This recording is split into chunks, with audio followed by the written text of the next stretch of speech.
Euzu billahi mineşşeytanirracim. Bismillahirrahmanirrahim. Elhamdülillahi rabbil alamin. Ves salatu vesselamu ala Resulina Muhammedin ve ala alihi ve sahbihi ecmaîn. Sevgili kardeşlerim, yine size bir darbu mesel, bir hikaye anlatacağım.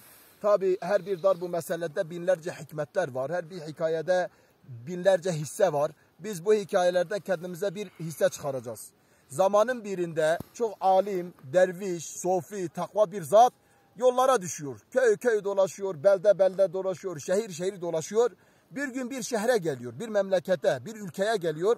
O ülkenin halkına bakıyor ki halk çok takva, çok dindar. Herkes kendi işinde, herkes kendi ticarette, herkes kendi muameletinde. Kimse karışmıyor. Şehrin içinde çok büyük bir huzur var. O şehre bir dükkana giriyor. Dükkanda adamla biraz sohbet ediyor. Oradaki çalışanla. Ya diyor, memleketiniz ne kadar huzurlu, memleketiniz ne kadar güzel. Diyor, bu memlekette bunun huzurun sebebi nedir? Diyor valla bizim bir padişahımız var. O padişahımız çok adildir, çok dürüsttür, çok temizdir. Halkıyla adaletle hükmediyor. O bizimle adaletle hükmettiği için, biz de temiz ve dürüst olduğumuz için Allah-u Teala onu başımıza getirmiş ve biz bu memlekette böyle huzurlu yaşıyoruz. Ya diyor, ben o padişahla görüşmek istiyorum. Diyor ki valla bugün de padişahın görüşme günüdür. Diyor, istersen git saraya, padişahla görüş. Şu anda halkla görüşüyor. Bu alim gidiyor sarayın kapısına. Sarayın kapısında oradaki bekçilere, işte ben padişahı görmeye geldim, padişahı ziyaret etmeye geldim. Yol gösteriyor, gidiyor padişahın yanına. Padişahla biraz sohbet ediyor. Padişah diyor, buyurun sen neye geldin, ne derdin var? Diyor, vallahi hiçbir derdim yok. Diyor, ben memleket geziyorum. Ben derviş bir adamım. Geldim sizin memlekete. Baktım ki çok güzel bir huzur var. Çok güzel bir hayat var. Herkes kendi işinde. Diyor, ben buna çok sevindim. Orada birisine sordum. O da sizin adaletinden bahsetti. Milletin takva ve dürüstlüğünden bahsetti. Ondan dolayı diyor, ben de geldim sizi ziyarete. Diyor, o zaman bana bir nasihat et. Diyor, tamam, ben sana bir nasihat edeceğim ve gideceğim. Diyor ki, padişahım, iyilik yap, denize at. Balık bilmezse Halık bilir. Yani o balık o iyiliği bilmezse o balığı yaratan Allah o iyiliği bilir. Kötülük edene kötülük etme. Kötülük edenin kötülüğü o kötülük edene kötülük olarak yeterdir. Bunu duyunca padişah şaşırıyor. Çok seviniyor. Ya diyor, sen ne güzel bir nasihat ettin. Diyor, vallahi artık sen her gün gelip bu nasihati bana yapacaksın. O alim diyor ki, vallahi diyor, ben burada kalmayacağım. Diyor, ben gideceğim, ben yolcuyum. Padişahla o alim arasında bir mücadele başlıyor. Padişah diyor, vallahi ben seni bırakmıyorum, sen burada kalacaksın. O alim de diyor ki, tamam diyor, ben bir müddet burada kalacağım.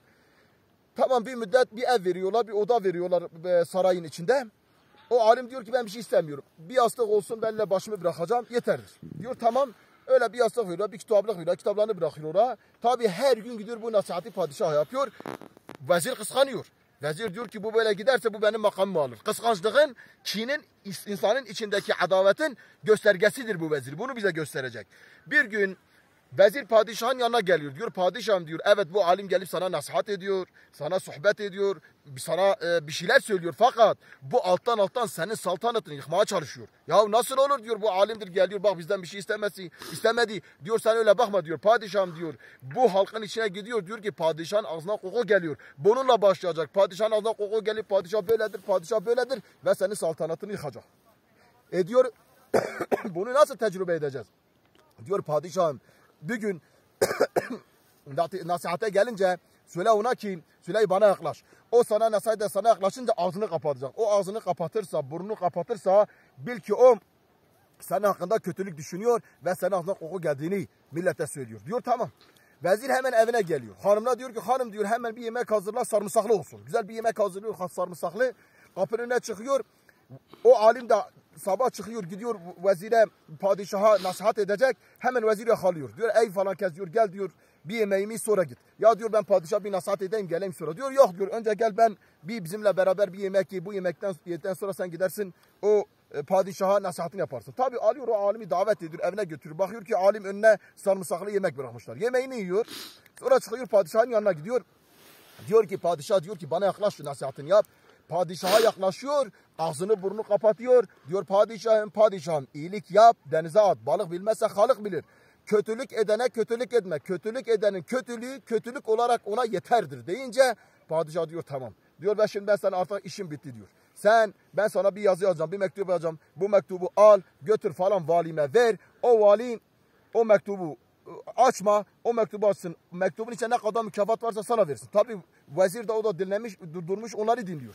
Mektubu yazıyor, kapatıyor, mektubun içine koyuyor, zarfın içine, zarfı mühürlüyor, imzasını atıyor, üzerine mühürünü vuruyor, alime veriyor. Tabi alim giderken vezir şaşırıyor. Ya diyor, ben bunu idam edilmesini, kovulmasını isterdim. Bu kalktı buna mükafat verdi.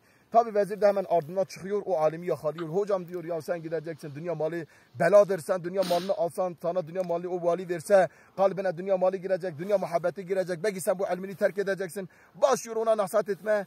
Diyor ne yapayım diyor, o mektubu bana ver diyor, ben gidip alacağım. Diyor tamam diyor, ben ne yapacağım dünya malı? Zaten ben dervişim, köy köy dolaşıyorum, belde belde dolaşıyorum. Alıyor o mektubu. Gidiyor o valinin yanına. Gidiyor o valinin yanına, vezir o mektubu takdim ediyor valiye. Vali mektubu açıyor. Diyor ki ey vezir diyor, bu mektubu padişah mı sana verdi? Diyor evet, padişah bana verdi. Dedi ki valiye ver, vali oradaki emirleri yerine getirsin. Bir daha soruyor, bir daha soruyor. Üçüncü soruda diyor yakalayın. Yakalıyorlar. Ya diyor nedir içinde yazmış? Diyor içinde yazmış ki bu mektubu senin eline vereni tut. Vücudunu yani postunu, derisini yüz. Derisinin içine doldur, saman bana gönder. Ya diyor vallahi benim değil falan, kezindi falan, alimdi. Böyleydi, şöyleydi. Aralarında mücadele başlıyor. Velhasıl ya vallahi ben değilim. Ya diyor yok diyor, ben 3 defa da sana sordum. Demek ki padişah bunu sana vermiş. Bu emri ben yerine getireceğim. Tabi veziri öldürüyorlar, derisini yüzüyorlar, derisini dolduruyor. Sana padişah gönderiyor. Padişah bir açıyor, bakıyor ki ne bu vezir. Olan diyor bu falan kesti, bu veziri kim böyle yaptı, niye vezir böyle oldu? Hemen heyetine diyor ki alimi bulun. O alimin peşine veriyorlar. Nerede bir memlekete buluyorlar, alimi getiriyorlar. Ya diyor ben sana mektubu vermedim. Sen mektup, nerede bu mektup? Valla diyor sen mektubu verdin, dedin ki mükafat var içinde. Vezir de bana dedi ki içine mal mülk sana verecekler. Sen ne yapacaksın mal mülkü? Ver bana, ben de ona verdim. O da aldı gitti, bilmiyorum artık ne oldu. Hala gösteriyordu, işte vezir budur. Ya diyor niye padişahım böyle yaptı? Diyor valla ben orada şöyle yazmıştım. Padişahım diyor ben sana ne zarar verdim, sen yazmışsın işte bunu derisini soy, onun derisine doldur, saman gönder. Ben sana ne yapmışım? Ben sana nasihat etmişim. Ben senden bir mal istememişim, bir mülk istememişim. Diyor sen altta altta benim saltanatımı yıkmıyorsun. Ya diyor ben nerede senin saltanatını yıkıyorum? Ben ne zaman böyle bir işin içine girmişim? Diyor sen dememişsin padişahın ağzından koku geliyor. Diyor yok öyle ben bir şey dememişim. Diyor sen benim yanıma gelirken niye ağzını kapattın? Diyor padişah vezir sarımsaklı bir yemek almıştı. Ben de o yemeği yedim. Benim ağzımdaki koku sana gelmesin diye ben ağzımı burnumu kapattım. Ha diyor demek ki işte vezir böyle bir fitne yapıyordu.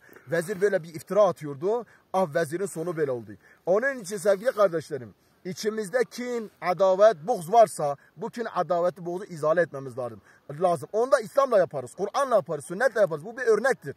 Yani bir Müslüman hakkında bir derdin yok, bir kederin yok. Gidiyorsun iftira atıyorsun, onun hakkında aleyhinde konuşuyorsun. Ve bunu yaptığın zaman bil ki Allah Celle Celaluhu bunu senin canından çıkaracak. Bil ki Allah bunu bedelini bir de senden çıkaracak. Bu meseleler çok gerçekleşmiş meselelerdir. Onun için kalbimizde, ruhumuzda Allah'a yönelelim. Rabbimize yönelelim. Müslümanlar hakkında ileri geri konuşmayalım. Onların hakkında dedikodu yapmayalım. Onların haklarına tecavüz etmeyelim. Bundan dolayı bu meseleden, bu hikayeden hikmetler çıkarmayı Allah cümlemize nasip etsin. Hepinizi Allah'a emanet ediyorum. Esselamu Aleyküm ve Rahmetullahi ve Berekatuhu.